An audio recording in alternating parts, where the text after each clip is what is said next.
রুখে দাও ঢাকাবাসী এক হও শপথ দিয়ে তালবাহানা চলবে না চলবে না চলবে না চলবে না শপথ দিয়ে তালবাহানা শপথ দিয়ে তালবাহানা চলবে না চলবে না চলবে না চলবে না শপথ দিয়ে তালবাহানা শপথ দিয়ে তালবাহানা চলবে না চলবে না চলবে না চলবে না শপথ দিয়ে তালবাহানা শপথ দিয়ে তালবাহানা চলবে না চলবে না আমাদের দাবি হচ্ছে আমাদের দাবি হচ্ছে ঢাকাবাসীর যে জন্য নির্বাচনের মাধ্যমে আমাদের যে মেয়র সাহেবকে নির্বাচিত করছে ইঞ্জিনিয়ার ইশরাক হোসেনকে আমরা তাকে সেই চেয়ারে দেখতে চাই। আমরা সেই চেয়ারে তাকে অতি শীঘ্র দেখতে চাই। আর বিষয়টা হচ্ছে যে স্থানীয় সরকার মন্ত্রী যে সে এখানে যাতে নজরটা না দিয়ে জনগণের যে হক জনগণের যে অধিকার নির্বাচিত মেয়র জনপ্রতিনিধি বসানো সেটা দিয়ে দেখ। আর তার যদি বেশি থাকে সে তার ভাই এপিএসটিপি যারা আছে ঠিকাদার মিকাদার যারা আছে তার বাবা যে স্কুল শিক্ষকতা ছেড়ে ঠিকাদারি করতেছে সেদিকে সময় দিক সেদিকে ঠিক করুক অথবা সে না পারলে পদত্যাগ করুক। কারণ এটা কোর্টের রায়ের বেশি তো সে কিছু করতে পারে না। কোর্ট থেকে যেখানে রায় আসছে সেখানে এত মাথা ব্যথা কেন? ওনার কোর্ট রায় দিচ্ছে না, নির্বাচন কমিশন গেজেট প্রকাশ করছে না, তো সমস্যা কোন জায়গায়? কেন আমরা কোর্টের রায়ের প্রতি শ্রদ্ধাশীল, তো অত বিলম্বে আমরা চাচ্ছি যে আমাদের শপথ ডেট নির্ধারণ করা হোক। ধন্যবাদ। কর্মসূচি হচ্ছে আজকে হচ্ছে কম, নেক্সট যেগুলো হবে অনেক ব্যাপক আকারে হবে, কারণ ঢাকাবাসী ছেড়ে দিবে না ছেড়ে দিবে না। আমরা না বসা পর্যন্ত ইশরাক হোসেন না বসা পর্যন্ত আমরা আন্দোলন চালিয়ে যাবো ইনশাআল্লাহ। এটা এরকম হলো, একটি লোক বিয়ে করেছে, একটি বাচ্চা হয়েছে, 12 বছর পরে বাচ্চা বাবাকে জিজ্ঞাসা করলো, আব্বু তুমি কি বিয়ে করেছো? স্থানীয় সরকার মন্ত্রণালয়ের বিষয় ঠিক এরকম। গেজেট নোটিফিকেশনের পরে মামলা আপিল দায়েরের কোনো সুযোগ থাকে না, এটা তারাও জানে। অহেতুক বিলম্ব সৃষ্টির জন্য তারা ইশরাক হোসেনকে শপথ গ্রহণে বাধাগ্রস্ত করার জন্য তারা এই কাজটি করেছে। নির্বাচন কমিশন অত্যন্ত সুন্দরভাবে জবাব দিয়ে দিয়েছে যে আমাদের আপিল করার কোনো সুযোগ নেই। গতকাল এই কাগজ নিয়ে এই চিঠি নিয়ে আমরা স্থানীয় সরকার কর্তৃপক্ষের সাথে কথা বলেছি।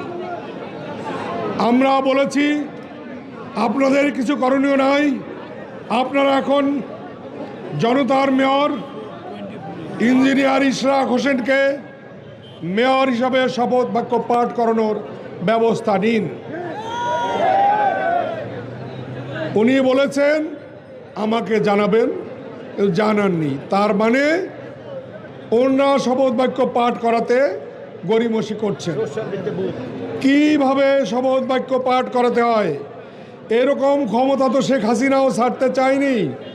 5ই আগস্টের বিমানে ওঠার আগে সকাল 10টা 11টার আগে উনিও জানেননি ওনাকে এখান থেকে পালিয়ে যেতে হবে।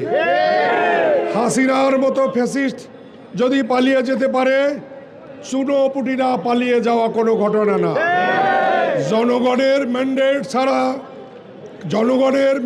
ছাড়া ক্ষমতায় এসে বেশি বাড়াবাড়ি করলে জনগণ সে ক্ষমতা কেড়ে নিতেও জানে। জনগণ যেমন ফুলের মালা পরাতে জানে গলায়, জনগণ তেমনি জুতার মালাও পরাতে জানে।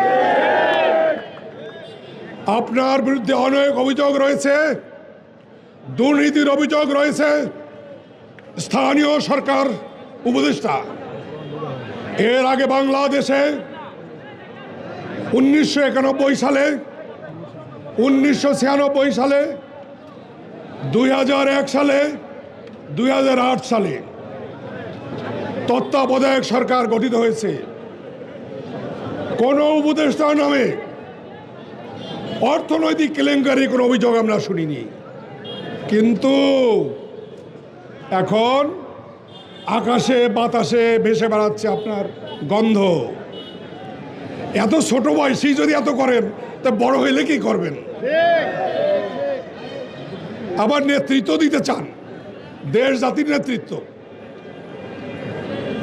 আমরা প্রফেসর ইউনূসকে বলবো, প্রফেসর ইউনূস একজন আন্তর্জাতিক খ্যাতিসম্পন্ন লোক।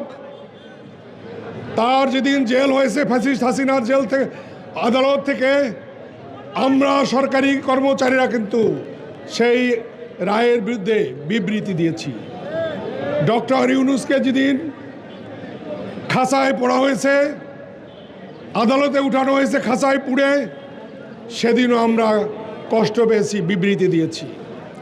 আমরা প্রফেসর ইউনূসকে সমর্থন দিতে চাই, তাকে আরও কিছুদিন সময় দিতে চাই।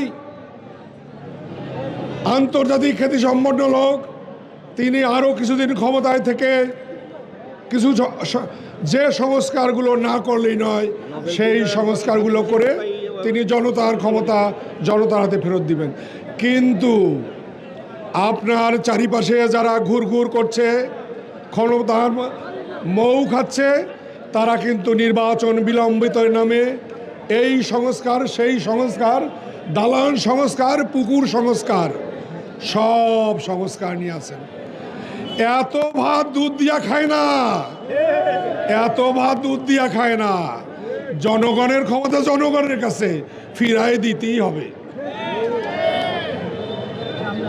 জনতার মেয়র ইশরাককে শপথ পড়াতে হবে অবিলম্বে, না হলে এই ঢাকা দক্ষিণ সিটি কর্পোরেশন, এই ঢাকা সিটি কর্পোরেশনের জনগণ, ঢাকা মহানগরীর জনগণ এটা অচল করে দিবে। এবং আমি মনে করব তার মরহুম পিতা, ক্রীড়া সংগঠক, বিশিষ্ট ক্রীড়া সংগঠক, জননেতা, গেরিলা মুক্তিযোদ্ধা জনাব সাদেক হোসেন খোকার কথা, যিনি জনগণের জন্য তার জীবনকে উৎসর্গ করেছেন। তার সুযোগ্য পুত্র প্রকৌশলী ইশরাক আপনাদের মাঝে আছে এবং থাকবে।